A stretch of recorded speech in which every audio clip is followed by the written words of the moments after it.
اس لیے فرمایا کہ دار العمل، اور عمل کو اخلاص کی سچائی کے ساتھ آپ کو پورا کرنا بس۔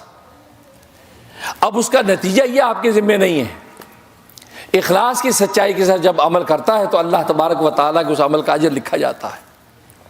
اس لیے حدیث میں آتا ہے اللہ فرشتوں سے فرماتے ہیں کہ تم تو عمل کو دیکھتے ہو، میں بندے کے قلب کو دیکھتا ہوں، کیونکہ فرشتے بہت اعمال نامے پیش کریں گے لوگوں کے، جی انہوں نے اتنی تہجدیں پڑھی، اسے اتنے روزے رکھے، خوب لمبا چوڑا عمل، تو فرشتے دل میں سوچیں گے لو بھی اس کی تو آج بڑی پذیرائی ہوگی، اس کے تو اتنے بڑے بڑے اعمال ہم نے آج اللہ کے سامنے پیش کیے ہیں۔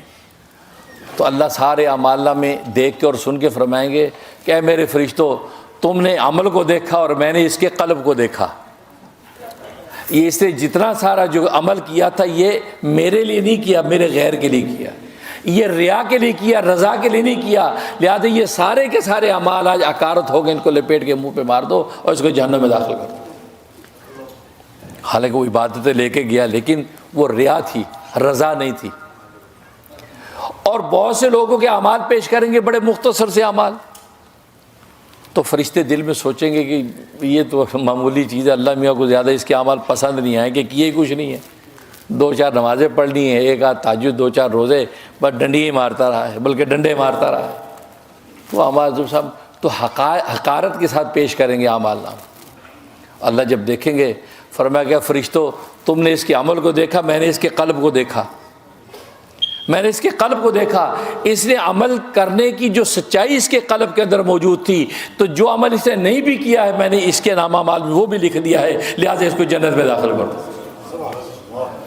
اب دیکھو یہ قلب کتنی اہم چیز ہے، اور آج ہم اس سے ہٹے ہوئے ہیں، یہ حلق تک ساری تقریریں ہماری، حلق تک ساری باتیں، حلق تک تو خدا پہنچے ہی ہوا ہے، نحن اقرب الیہ من حبل الورید، میں شارق سے بھی قریب ہوں، حلق تک تو رب آ گیا ہے، اس حلق سے قلب میں کیسے اتارنا، بھائی اتنی سی محنت ہے ہماری، قلب میں اتارنا۔ قلب میں جب اتر آتا ہے تو اب جب بھی انسان عمل کرتا ہے تو کوئی عمل بغیر نیت کے نہیں کرتا۔ اولیاء اللہ کا یہی کمال ہوتا ہے، کوئی عمل نیت کے بغیر نہیں کرتے، کوئی عمل کرنے سے پہلے نیت متعین کرتے ہیں کہ میں یہ ریا کے لیے کر رہا ہوں یا رضا کے لیے کر رہا ہوں، نیت متعین ہونے کے بعد عمل کرتے ہیں۔ ایک اللہ والے گھر میں آئے، بیوی سے کہا بھلی مانس کنگا دینا، کنگا داڑھی میں کنگا کرنا ہے، کنگا دینا۔ تو بیوی نے پوچھا شیشہ بھی لاؤں؟ یہ ایک نیچرل سوال ہے، بندہ پوچھ لے شیشہ بھی لاؤں، کیونکہ کنگا کا شیشہ بھی دیکھیں گے، شیشہ بھی لے آؤں؟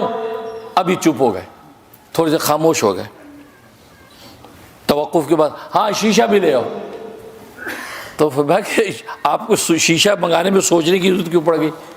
آپ کہتے ہیں ہاں شیشہ بھی لے آؤ، آپ نے یہ سوچا کیوں؟ کہا کہ نہیں اللہ کی بندی، میں نے کنگا نیت متعین کر کے منگوایا تھا، وہ یہ نیت کی تھی کہ میں کنگا داڑھی کو بالوں کو اس لیے کروں تاکہ مسلمانوں سے جب ملوں تو میرے حلیے سے کسی کو تکلیف نہ ہو، میں نے اس نیت سے یہ کنگا منگایا، اپنی خود نمائی کے لیے نہیں منگایا، لوگوں کی ایذا کو بچانے کے لیے کیا تھا۔ لیکن جب تو نے کہا شیشہ بھی لاؤں تو میں نے اس کے لیے کوئی نیت متعین نہیں کی تھی، تو میں نے پہلے نیت متعین کی، نیت یہ متعین کی کہ شیشہ میں اس لیے دیکھ رہا ہوں کہ میرے چہرے پہ کوئی ایسا داغ دھبا نہ ہو کہ جس کو دیکھ کر کسی کو ایذا ہو، لہذا اس نیت سے میں شیشہ دیکھ رہا ہوں کہ دوسرے کو ایذا نہ ہو، لہذا شیشہ دیکھ کے میں جو ہے وہ اس مسلمان بھائی سے ملوں گا۔ تو فرمایا کہ جب میں نے یہ نیت متعین کر لی تو اس کے بعد میں تجھے کہا کہ شیشہ لے۔ اب بتائیے ایک کنگا اور شیشے کی بات ہے معمولی، اس میں بھی یہ اللہ والی نیت کو پہلے متعین کرتے ہیں، نیت متعین کرنے کے بعد اب جب عمل کرتے ہیں تو اللہ تبارک و تعالیٰ اپنے رضا کا پروانہ بھی جاری کر دیتے ہیں۔ اللہ اکبر، اللہ اکبر۔ تو حقیقت یہ ہے کیا چیز،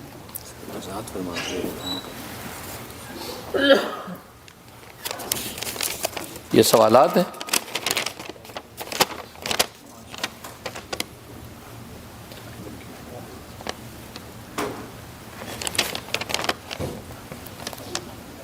اچھا فون والے نے کہا ٹھیک ہے ابھی بات ہوئی، تو خیر، تو کہنے کا مقصد یہ ہے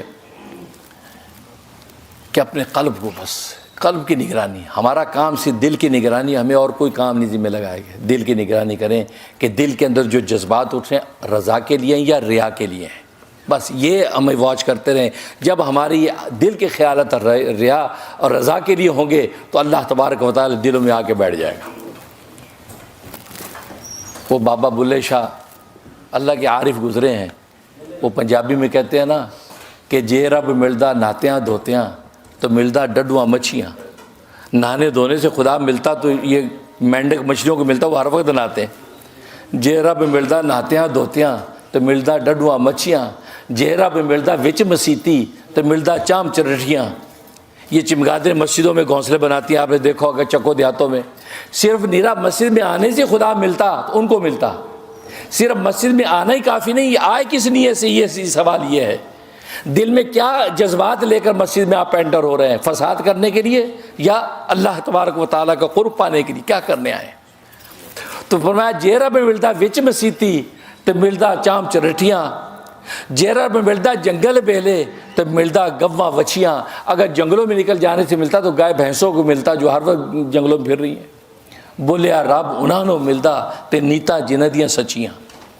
بولیا رب ان کو ملتا ہے جن کی نیتیں سچی ہوتی ہیں. سچی نیت کے ساتھ جب عمل کرتے ہیں, صحیح مسلم کی حدیث ہے, ان اللہ لا ينظر الى صورکم ولا الى اعمالکم, اللہ تبارک و تعالی تمہاری صورتوں کو اور تمہارے عملوں کو نہیں دیکھتے, ولکن ينظر الى قلوبکم ونیاتکم, بلکہ اللہ تمہارے دلوں کو دیکھتے ہیں اور دلوں میں چھپی ہوئی نیتوں کو دیکھتے ہیں.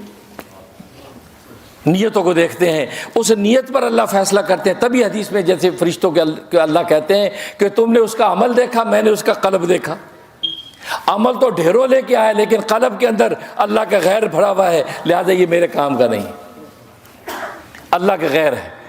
ہاں اللہ غیر ہے, اس کا مطلب ہے کہ یہ معمولی سا بھی اگر عمل لایا ہے لیکن اللہ اس سے چاہتا ہے تو اللہ تبارک و تعالیٰ اس کو مل جاتا ہے, اللہ کو پا لیتا ہے.